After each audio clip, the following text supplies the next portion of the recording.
Thursday, January 2nd, and this is now on HNN. Practically a war zone. It's just ridiculous. Australia is grappling with massive wildfires fueled by record-breaking temperatures and months of severe drought. Say to anybody, don't stay, just go. He's been missing for nearly 2 weeks. Still, the search for a 6-year-old boy on the Big Island continues. What the community is doing and why they are not giving up hope. We're going to protect our families, we're going to protect our children, and we're going to protect the industry. The FDA is reportedly taking unprecedented action to try to stop the teen vaping epidemic. The state broke or tied hundreds of heat records in 2019. What we can expect for the rest of winter.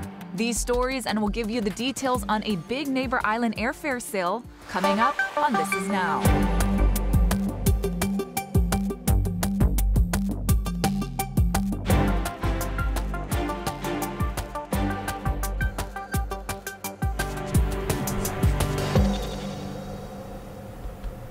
And we start with breaking news over here at Hawaii News Now. After more than 4 decades in the broadcasting industry, our president and general manager, Rick Blangiardi, has announced he will be retiring this month and is considering a run for Honolulu mayor. Now, he made the announcement at a station meeting this morning saying, quote, "This has come after a lot of soul searching. I think I have a lot to give. I think I'm ready for that challenge." Blangiardi would be entering a very competitive race for mayor. Former Congresswoman Colleen Hanabusa, Councilwoman Kimberly Pine, and Honolulu businessman Keith Amamiya have already launched their campaigns. A race getting very interesting there. Again, those developing details just coming to us here ourselves in the newsroom less than an hour ago. All right, something that top of mind for the city, anyone looking to lead the city, is gun violence and the spike in crime. We're going to talk about that. Thanks for joining us for This Is Now. I'm Jonathan, and this is Ashley. That's right. We did see a lot of violence in 2019 with the armed robberies, the burglaries, and carjackings. In fact, HPD says there's been a 20% increase in gun crimes based on statistics going back to 2017. But in other cities where gun violence has become the norm, they're seeing a decline in cases. So Omar Jimenez explains what's being done to reset the violent narrative. The earth shall soon. While mass shootings at times leave the country in disbelief, in places like Baltimore and Chicago, gun violence is a grim part of life. What people think of as traditional policing has to be much smarter, has to be much more focused. Former Los Angeles Police Chief Charlie Beck is now the interim police superintendent in Chicago, a city that ended 2019 with a more than 10% drop in murders for a 3rd year in a row, and down more than 30% since a spike in 2016 that saw more killings than New York and LA combined. What are some of the questions that you get about the city of Chicago, about crime in Chicago, and how do you answer those questions? To be brutally honest, you know, it's still not safe enough. 500 homicides is, even though that's a nice milestone, it's way too many. But it's not just policing. Even hospitals are trying to break this deadly cycle, taking the time to sit with shooting victims and evaluate the direction of their lives. We use this unique opportunity to really drill down with people on not only their risk factors, but their hopes, their dreams, their emotional experience of being injured. The goal is not to see them again. The goal is not to see them again, ever. They're among the tactics being used in cities across the country, trying to change what has become, in some places, an unshakable narrative.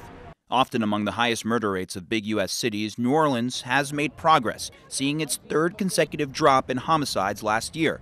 But St. Louis, which had the highest murder rate of big U.S. cities in recent years, saw an increase in homicides compared to 2018. And Baltimore ended the year with the 2nd most homicides they've had on record, just under 350.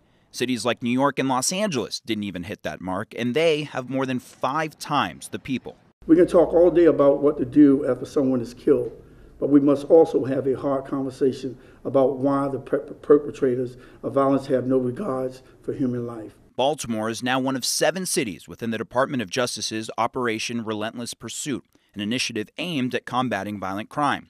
And in Washington, Congress approved millions for federal research into gun violence for the first time in over 20 years. Federal and city efforts meant to go hand in hand at the dawn of a new decade. I know it seems difficult when you're in the middle of this, but I have nothing but the most positive belief in the outcome of what we're doing here. And to politics now, another candidate has pulled out of the race for the 2020 Democratic presidential nomination. Julian Castro, the former mayor of San Antonio, Texas, and the former secretary of the Department of Housing and Urban Development, announced the end of his presidential campaign via Twitter. Now, Castro was the only Latino running. He struggled to raise enough money to keep up with his Democratic opponents. All right, we have still developing news out of Australia. Yep. Yeah, there was this heated confrontation with the Prime Minister when he was meeting with folks there. They're dealing with those wildfires. Let me just play out what happened here when he met up with residents today, and you'll just see that frustration and hear it. What about the people who dig it? What about the people who have nowhere to live? You're not welcome, you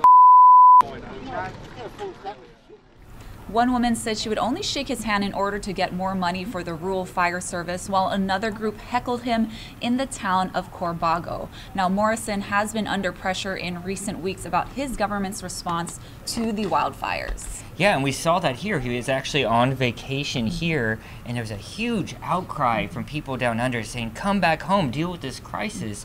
And you can see from that video we just showed, they're still very, very, very frustrated. Not only about the vacation, but just about his handling in general of the crisis. That's right, and areas of Australia have declared a state of emergency as the fires show no sign of slowing down. 18 people have died in the flames, with the death toll expected to rise. Gwen Baumgartner has more. The new year has brought new challenges to the people of Australia. The country is facing an unprecedented wildfire crisis as flames and fear continue to spread. In the thick of it, we thought that this could be it. In Victoria, 17 people are reported missing. An overhead view shows the fiery chaos below. Road closures have led to fuel and food shortages in parts of the southeast. Residents waiting hours to enter a grocery store. Everyone's just on edge. In Sydney, the smoke is making it difficult to breathe. 100 miles down the road, it's a race to get out, despite a traffic standstill. On the beach, military crews carry out forced evacuations after orders from the Prime Minister. The priority today is fighting fires and evacuating and getting people to safety. What is incredibly important is that we continue to maintain the focus on these very important tasks. There is no end in sight. High winds and warmer temperatures are expected to intensify the flames in the coming days. Gwen Baumgartner, CBS News. Now, all right, back thanks, here at Gwen. home, he's been missing for nearly 2 weeks, but still the search for a 6-year-old boy on the Big Island continues. There is now a reward for any information leading to Benjamin Raposa's whereabouts, and his mother spoke to our Mahealani Richardson for the first time this week. Let's take a look at Mahea's report. Yeah, let's listen to that report from Mahea. I try not to let the kids see me cry. Deborah Garcia says she's trying not to let her other children see her cry. On December 20th, her 6-year-old son, Benjamin Raposa, nicknamed Big Boy, went missing from her boyfriend's Keaukaha home just steps from the ocean. Last seen wearing only a diaper, the boy has autism and cannot speak. Garcia hopes a new $5,000 reward will help lead to his whereabouts. It just means everything to me that we get him back. Just, oh my God. Garcia says she was at work when Big Boy went outside. My boyfriend got home from the grocery store that day, and my older daughter and my younger daughter were watching him. And just in the confusion of him coming home and putting the groceries away, he managed to slip out the door. Police say the case is classified as a missing persons case, but Garcia believes anything could have happened. Honestly, I have no idea, but there's always the possibility that he has been taken. Even though police and fire suspended their ground and air search days ago, volunteers have still been looking, and Garcia is pleading for help.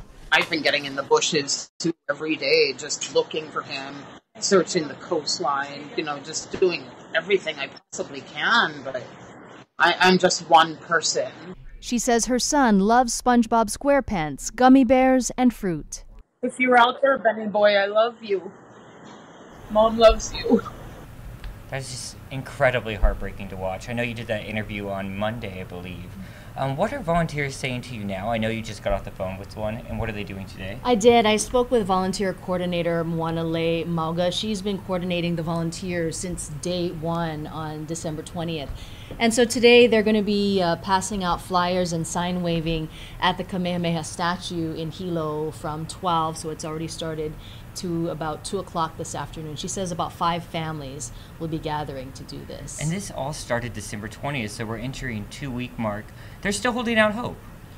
They are. I mean, for the family, according to Moana and Mother Deborah Garcia, it has been a struggle, and they have received some criticism for not speaking out earlier. I asked Moana about this, and they said that they were told by police to not talk to the media. Now, I have not confirmed this with police, but they said that's why they've been silent for so long, now going almost 2 weeks for this search for Benny. And explain the situation. We're dealing with a kid who has special needs here.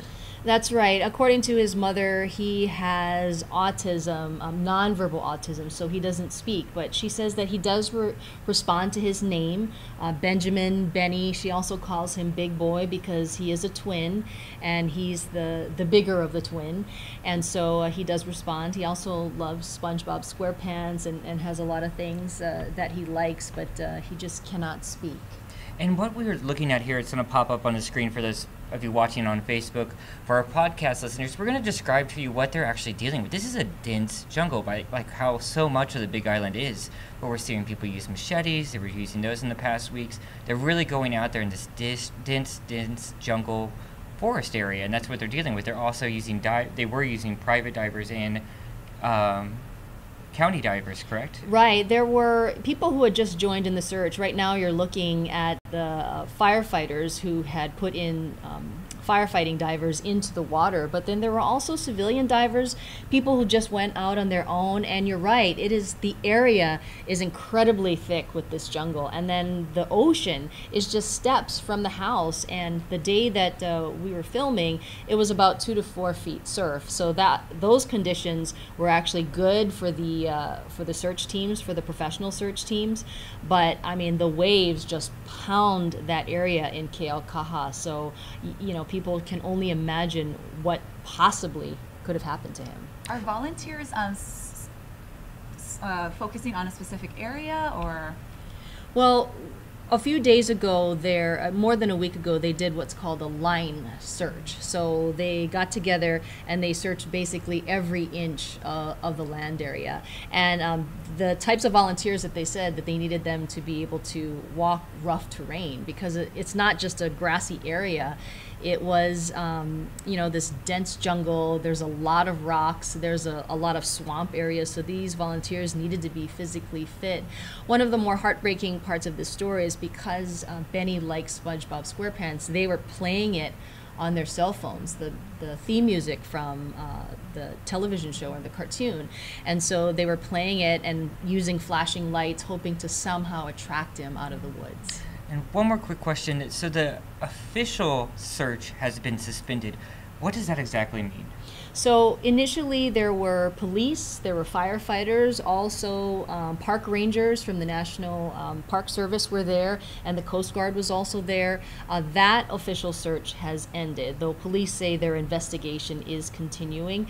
And I should mention that police have said that this is a missing persons case, because obviously, you know, with a child missing for so long, you know, there are a lot of questions out there. And I even asked the mom, Deborah, you know, what do you think happened to him? She said she doesn't know, and she says that someone could have taken him, but at this point, you know, it is a missing persons case. All right, we're going to stay on top of that story. I know you're in contact with the family and volunteers, and we'll keep following it for you here on HNN.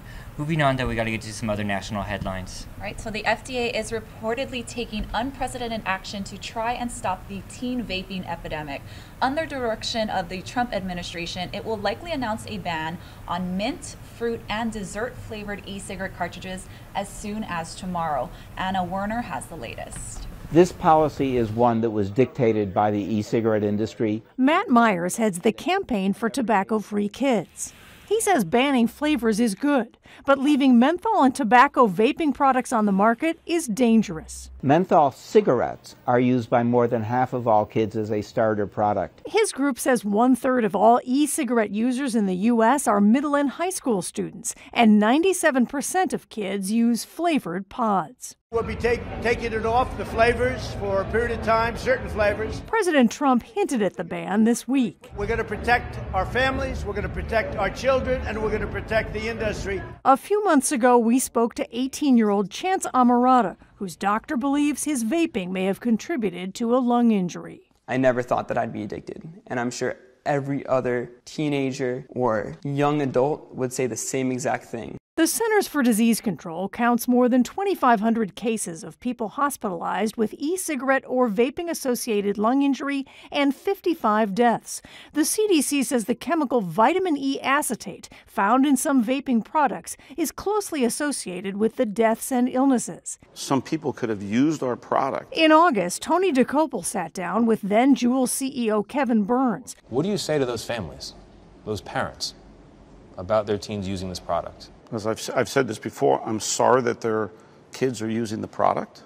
We never intended for our product to be used by them. Some vape shop owners worry a ban will hurt their businesses. Arizona vape shop co-owner Scout Stubbs says she's already expanding to hemp products to offset a drop in sales. If we just enforce the laws we already have or maybe beef them up, have some marketing restrictions, there are solutions out there to combat youth usage that don't involve banning adult products. Myers disagrees. This is not an issue about jobs. This is an issue about the health of our nation's children.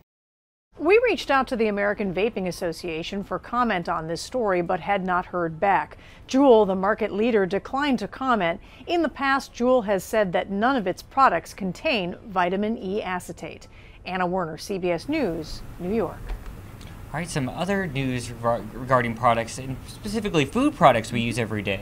The nutrition labels on your food will be looking a little different. So the FDA's new labeling guidelines went into effect January 1st. Along with larger font, the labels will now have side-by-side columns. One will show the nutritional information for a single serving, while the other will have the same information but for the entire package. Now, manufacturers are also now required to include the amount of added sugars. I feel like we're just starting the year already talking about so many natural disasters out there.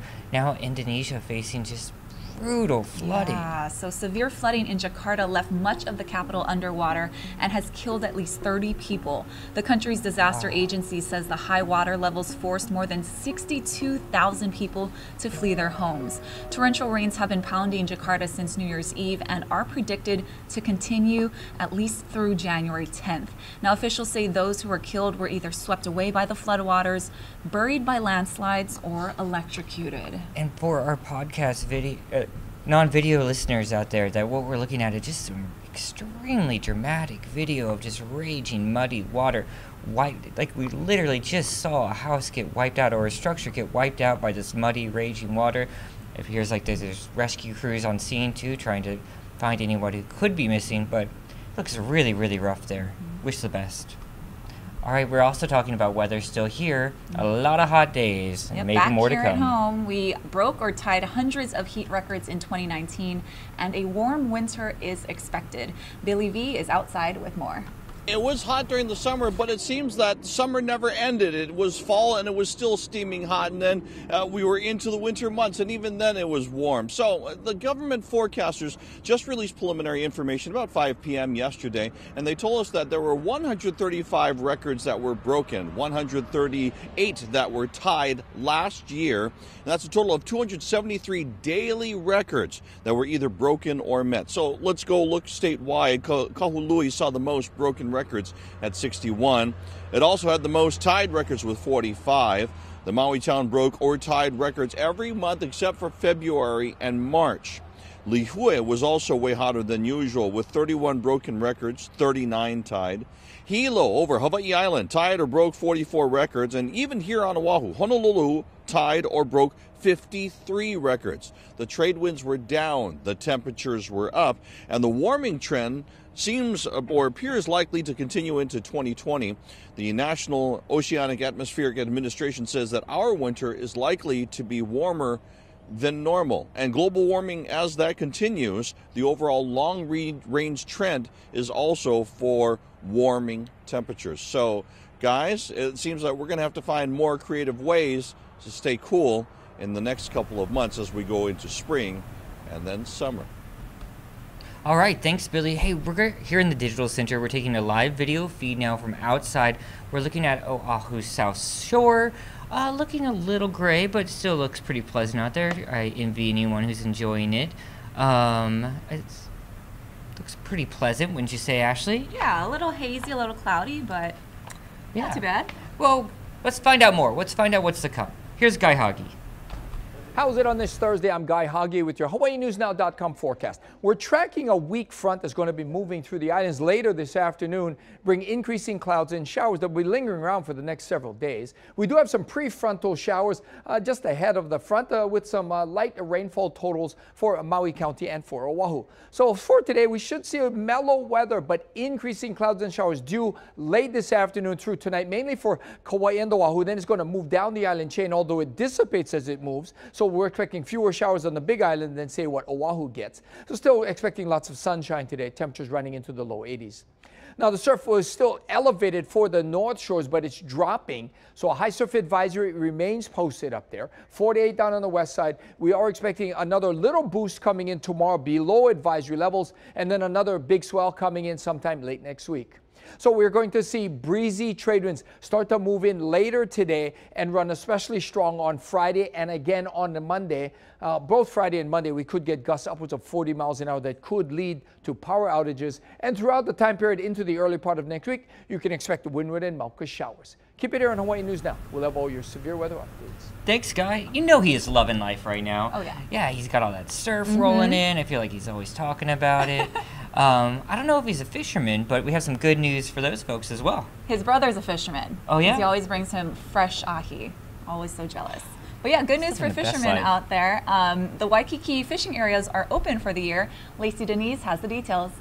After a year-long fishing ban, anglers and spear divers were allowed to return to Waikiki's Gold Coast. The fishing area reopened yesterday between the Natatorium and the Diamond Head Lighthouse. It's closed every odd-numbered year to allow ocean stock to replenish.